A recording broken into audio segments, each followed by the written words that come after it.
여러분, 토요일 저녁만 되면 온 가족이 거실에 모여 예능 보면서 깔깔대고 웃었던 시절 기억나시나요? 아버지는 TV 보면서 소파에서 주무시다가도 저희가 채널 돌리려고 하기만 해도 아빠 안 잔다 하시면서 눈을 번쩍 뜨셨잖아요.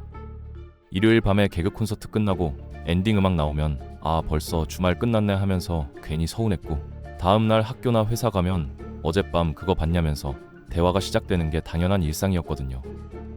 하지만 그렇게 전 국민의 대화 주제를 좌지우지하던 지상파 방송국이 지금은 시청률 0%를 찍으면서 광고주한테 제발 광고 좀 넣어달라고 사정하는 신세가 됐습니다. 도대체 그 사이에 뭐가 어떻게 잘못된 걸까요?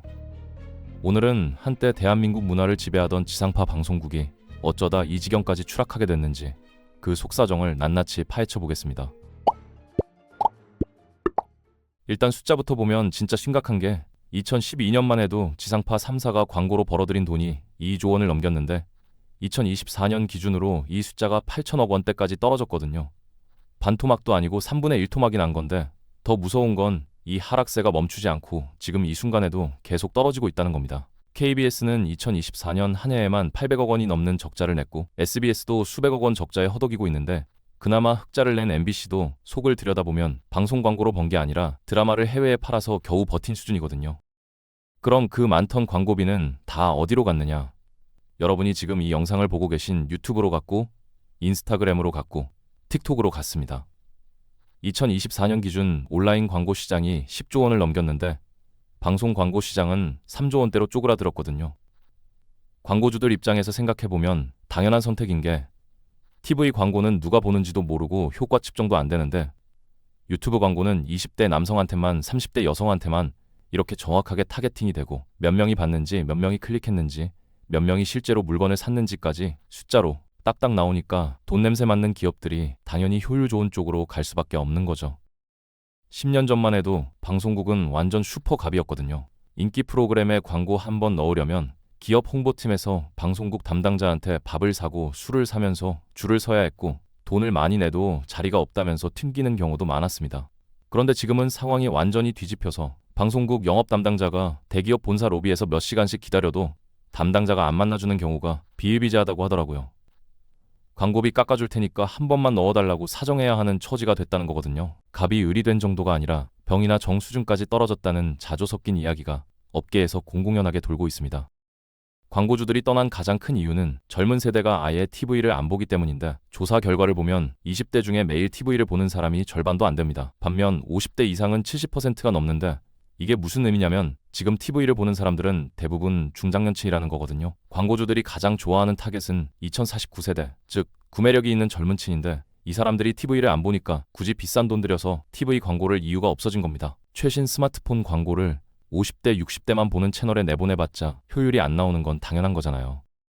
젊은 세대한테 TV가 뭐냐고 물어보면 집에 있긴 한데 거의 안 켜는 물건이라고 대답하는 경우가 많거든요. 켜더라도 넷플릭스 연결하거나 유튜브 틀지 채널을 돌리지는 않는다는 겁니다. 실제로 20대, 30대의 하루 평균 유튜브 이용 시간이 50분인데 TV 시청 시간은 17분밖에 안 됩니다. 3배 차이가 나는 건데, 이 격차는 점점 더 벌어지고 있고, 더 무서운 건 지금 TV를 보시는 50대, 60대 어르신들마저 유튜브로 넘어가고 있다는 거거든요. 처음에는 유튜브가 뭔지도 몰랐는데 자녀들이 깔아드리고 사용법 알려드리니까 옛날 노래도 있고 건강 정보도 있고 방송보다 재밌다면서 빠지셨다는 분들이 주변에 점점 늘어나고 있잖아요. 시청률 이야기를 하면 더 충격적인 게, 요즘 지상파 예능이 시청률 3%만 넘어도 대박이라고 자축하는 분위기거든요. 과거에 무한도전이 10% 밑으로 떨어지면 위기다, 폐지해야 한다 난리가 났던 거 기억나시죠? 지금 10%는 꿈의 숫자가 돼버렸고, 드라마는 더 심각해서 0%대나 1%대 시청률이 수두룩합니다. 2025년에 방영된 한 지상파 드라마는 시청률 0.3%를 기록했는데 이건 1000명 중에 3명만 봤다는 뜻이거든요. 업계에서는 이걸 애국가 시청률이라고 부르는데, 방송 시작 전에 애국가 나올 때만큼도 안 본다는 뜻입니다. 상황이 이렇게 심각한데 방송국 내부에서는 위기감을 느끼고 있느냐? 솔직히 느끼고는 있는데 대응이 너무 느리다는 게 문제거든요. 방송국이라는 조직 자체가 너무 비대하고 경직되어 있어서 뭔가 새로운 걸 시도하려면 결제 라인만 5단계를 거쳐야 하고 회의만 몇 달을 하다가 트렌드를 놓치는 경우가 허다합니다.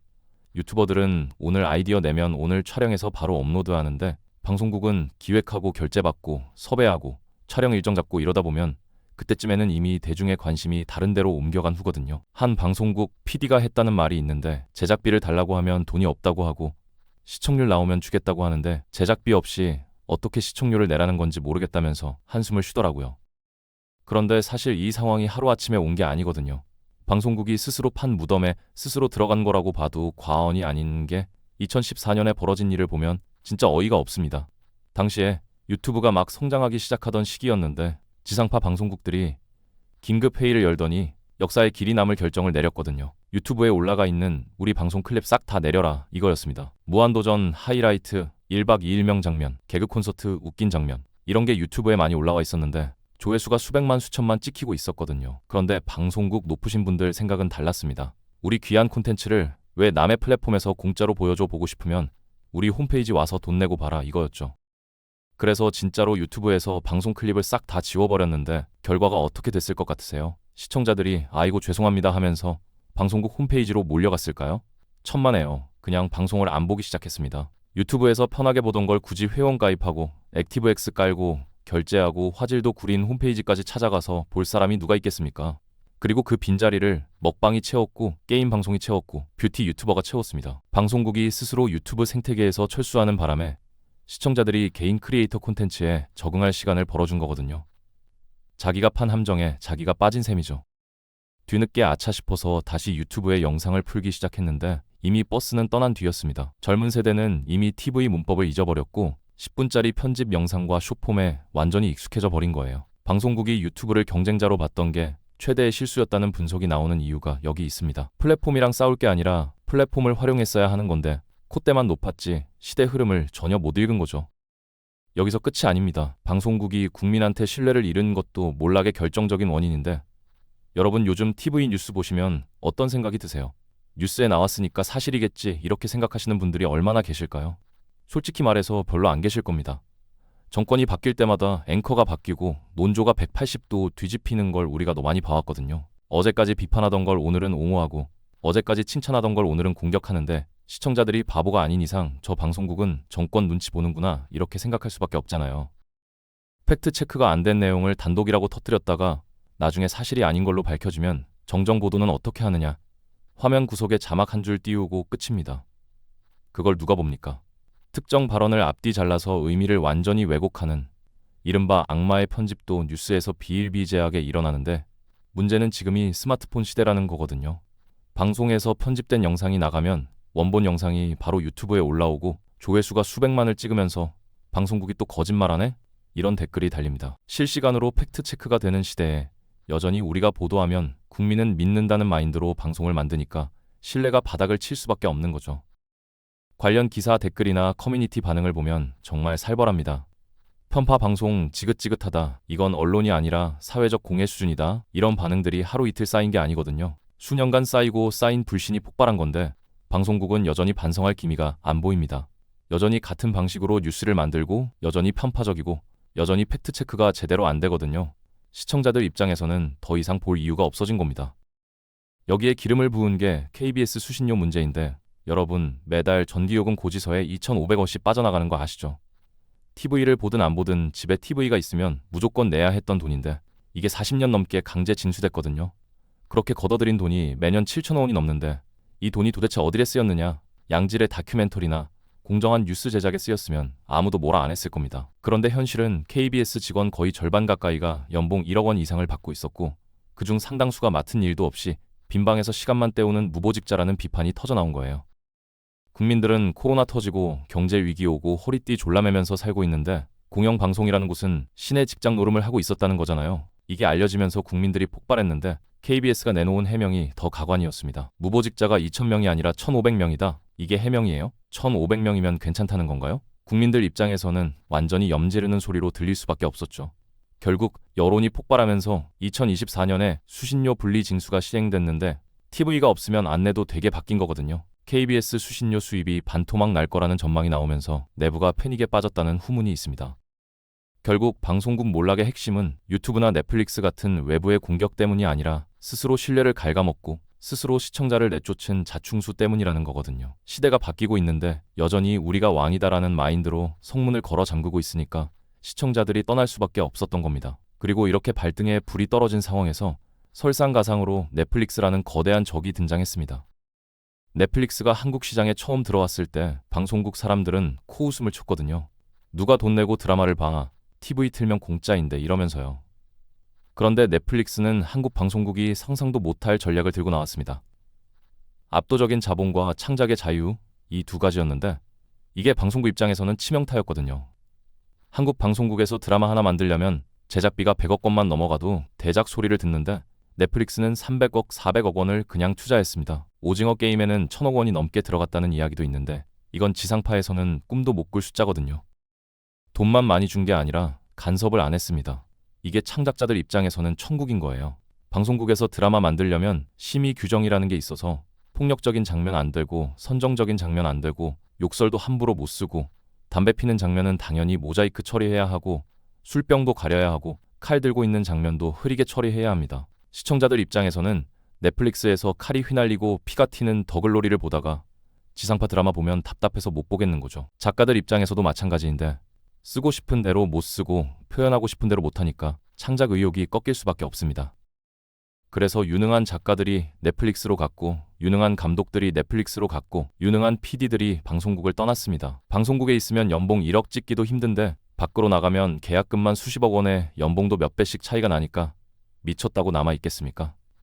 돈도 더 주고 하고 싶은 대로 할 수 있게 해주는데 안 갈 이유가 없는 거죠. 한 드라마 작가가 했다는 말이 있는데 넷플릭스는 간섭을 안 해요? 제작비도 넉넉하고 작가 입장에서는 안 갈 이유가 없다 이랬다고 하더라고요. 그 결과가 뭐냐면 2021년에 전 세계를 강타한 오징어 게임입니다. 넷플릭스 역사상 최고 흥행작이 됐는데 아이러니한 게 이게 한국 감독이 만들고 한국 배우가 출연하고 한국 스태프가 작업한 작품이라는 거거든요. 이게 왜 한국 방송국에서 안 나오고 미국 플랫폼인 넷플릭스에서 나왔느냐? 이 질문에 대한 답이 바로 지상파 몰락의 핵심입니다. 더글로리도 그렇고 킹덤도 그렇고 한국 최고의 인재들이 만든 최고의 작품들이 전부 넷플릭스를 통해서 세상에 나왔고 그 수익과 영광은 고스란히 넷플릭스가 가져갔습니다. 배우들도 지상파 드라마 출연을 꺼리기 시작했는데 이유가 뭐냐면 시청률이 안 나오면 자기 커리어에 흠집이 나기 때문이거든요. 유명 배우한테 지상파 드라마 출연 제안하면 거절하는 경우가 많아졌다고 합니다. 넷플릭스 드라마에 나가면 전 세계에서 보니까 해외 팬도 생기고 인지도가 확 올라가는데 굳이 시청률 1%대 찍는 지상파 드라마에 나갈 이유가 없는 거죠. 그래서 지상파 드라마에는 신인 배우들 위주로 캐스팅이 되고 연기력이 검증 안 된 배우들이 나오니까 시청률이 더 안 나오는 악순환이 반복되고 있습니다. PD들 사이에서도 이직 이야기가 공공연하게 돌고 있다고 하는데 방송국에 남아있을 이유가 점점 사라지고 있거든요. 제작비는 깎이고 간섭은 많고 시청률 압박은 심한데 밖에 나가면 대우가 완전히 다르니까요. 한때 방송국 사원증은 대한민국 엘리트들의 성공 훈장이었는데 지금은 후배들한테 여기 오래 못 버틸 수도 있다. 미래가 불확실하다 갈 때 있으면 가라. 이런 이야기를 한다고 하더라고요. 에이스들이 떠난 자리를 메우는 건 재방송과 트로트 프로그램 재탕인데 사람이 없으니 새로운 걸 만들 동력이 없고 동력이 없으니 시청률이 떨어지고 시청률이 떨어지니 돈이 안 들어오는 죽음의 악순환이 계속되고 있습니다. 콘텐츠 이야기를 하면 더 답답한 게 채널 돌려보면 KBS, MBC, SBS 뭐가 나오냐면 전부 비슷비슷한 관찰 예능이거든요. 외국인 데려다가 한국 여행시키고 시골 가서 뭐 해먹고 게스트 불러서 밥 먹이고 맨날 똑같습니다. 트로트 프로그램도 넘쳐나는데 트로트 경연 프로그램이 도대체 몇 개예요? 케이블까지 합치면 셀 수도 없을 정도로 많거든요. 시청자들 입장에서는 채널 돌려도 다 똑같으니까 새로울 게 하나도 없는 겁니다.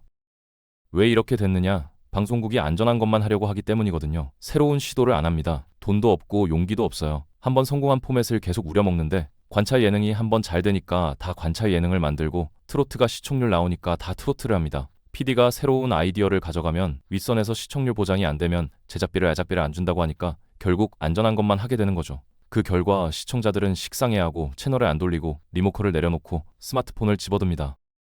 반면 케이블이나 종편은 과감한 시도를 해서 성과를 내고 있거든요. TVN은 눈물의 여왕으로 시청률 20%를 넘겼고 도깨비 사랑의 불시착도 20% 이상을 찍었습니다. 지상파 드라마는 10%도 안 나오는데 케이블이 20%를 찍는 이 아이러니한 상황이 지금 벌어지고 있는 거예요. 예능도 마찬가지인데 JTBC에서 히든창어, 슈가맨 같은 참신한 프로그램을 만들어서 시청률을 잘 뽑아냈거든요. 지상파는 10년 전 포맷을 계속 우려먹고 있으니까 경쟁이 안 되는 겁니다. 그럼 지상파 방송국은 이대로 망하는 건가? 살 길이 아예 없는 건가? 이 질문에 대한 답을 찾아보면 희망이 완전히 없는 건 아니거든요. 실제로 MBC는 2024년에 지상파 3사 중 유일하게 흑자를 냈는데 비결이 뭐였냐면 우리는 더 이상 TV 방송국이 아니다. 멀티 플랫폼 콘텐츠 기업이다. 이렇게 마인드를 바꾼 거였습니다. 방송만 고집한 게 아니라 유튜브 채널을 15개나 운영하면서 구독자 수백만 명을 모았고 드라마를 해외에 팔고 OTT에 납품하면서 수익을 다각화했거든요. 한 번 만든 콘텐츠로 여러 번 돈을 버는 구조를 만든 건데 연간 200억 원대 유튜브 수익을 올린 것으로 추정됩니다. 2025년 대통령 선거 개표 방송에서도 MBC가 시청률 20%를 넘기면서 압승했는데 KBS랑 SBS는 4%대에 머물렀거든요. 큰 사건이 터지면 사람들이 MBC를 찾는다는 건 그만큼 신뢰를 쌓아왔다는 뜻이기도 합니다. 결국 채널에 대한 욕심을 버리고 콘텐츠 본질에 집중했을 때 살아남을 틈이 생긴다는 걸 MBC가 증명한 셈이죠. 지상파가 아직 강점을 가진 영역도 분명히 있거든요. 뉴스가 그렇고 스포츠 중계가 그렇습니다. 월드컵이나 올림픽 같은 대형 경기가 열리면 사람들은 여전히 지상파를 찾아요. 다 같이 모여서 응원하는 그 맛이 있는 건데 이건 유튜브가 대체하기 어려운 영역이거든요. 국가적 재난 상황이나 큰 사건이 터졌을 때도 사람들은 습관적으로 KBS나 MBC를 켭니다. 검증된 뉴스를 원하기 때문인데 유튜브 뉴스는 편향되거나 가짜인 경우가 많다 보니까 그래도 지상파가 낫다고 생각하는 분들이 아직 계시거든요. 중장년층 시청자도 아직 남아 있습니다. 50대 이상은 여전히 TV를 많이 보시는데 이분들 취향에 맞는 콘텐츠를 잘 만들면 승산이 있거든요. 일일 드라마나 주말 드라마가 아직도 시청률이 나오는 이유가 뭐냐면 중장년층이 꾸준히 봐주시기 때문입니다. 젊은 층 잡겠다고 억지로 트렌디하게 가면 어중간해지니까 차라리 중장년층을 확실하게 잡는 전략이 현실적일 수 있다는 분석도 나오고 있습니다. 해외 사례를 보면 영국 BBC는 공영방송인데도 잘 버티고 있거든요. 품질 높은 뉴스와 품격 있는 다큐멘터리로 승부하는 건데 유튜브나 넷플릭스가 못하는 걸 하는 겁니다. 일본 방송국들도 시청률은 떨어졌지만 자기들만의 콘텐츠로 버티고 있고 아예 넷플릭스랑 협력해서 같이 만들기도 하거든요. 플랫폼이랑 싸우려고 하지 말고 역할을 찾으라는 게 전문가들의 조언인데 유튜브랑 넷플릭스가 못하는 게 뭔지 생각해보고 그걸 잘하면 살아남을 수 있다는 거죠. 문제는 방송국이 변화할 용기가 있느냐인데 솔직히 쉽지 않아 보입니다. 조직이 너무 크고 너무 느리고 너무 경직되어 있거든요. 변화하려면 뼈를 깎는 고통이 필요한데 여전히 여의도와 상암동 높으신 분들은 책상에 앉아서 본방 사수를 외치고 시청률 대책 회의만 하고 있습니다. KBS는 2025년 한 해 동안 강도 높은 긴축에 들어갔고 희망퇴직을 시행하고 제작비를 삭감했는데 존폐 위기라는 말까지 나오고 있거든요. SBS도 구조조정을 단행했고 방송국 직원들 사이에서는 우리 회사가 10년 후에도 있을까 이런 불안감이 팽배하다고 합니다. 냉정하게 말해서 지금처럼 가면 답이 없습니다. 지금 10대, 20대가 50대가 돼도 지상파는 안 볼 거거든요. 어릴 때부터 스마트폰으로 영상을 봤으니까 습관이 안 바뀝니다. 방송국의 마지막 보루였던 중장년 시청자마저 유튜브로 넘어가기 시작하면 그때는 정말 남는 게 아무것도 없어요. 변화하거나 사라지거나 둘 중 하나인데 시간이 별로 없습니다. 온 가족이 거실에 모여서 같이 웃고 울던 그 시절은 솔직히 다시 오기 어려울 것 같습니다. 채널만 돌리면 온 세상이 보이던 그때가 그립긴 하지만 시대가 바뀐 거니까요. 백화점이 쿠팡한테 밀리고 은행이 토스한테 밀리고 택시가 우버한테 밀렸듯이 방송국도 똑같은 운명을 맞이하고 있는 건지도 모릅니다. 적응하거나 사라지거나 이게 자본주의의 냉혹한 법칙이거든요. 방송국의 몰락은 모든 기업에 교훈을 주는데 아무리 잘 나가도 영원한 건 없다는 사실입니다. 변화를 거부하고 고객을 가르치려 들면 한순간에 무너질 수 있다는 걸 지상파가 몸소 보여주고 있거든요. 여러분 거실에 있는 TV를 한번 보세요. 마지막으로 채널 돌린 게 언제인지 기억이나 나시나요? 아마 기억도 안 나실 겁니다.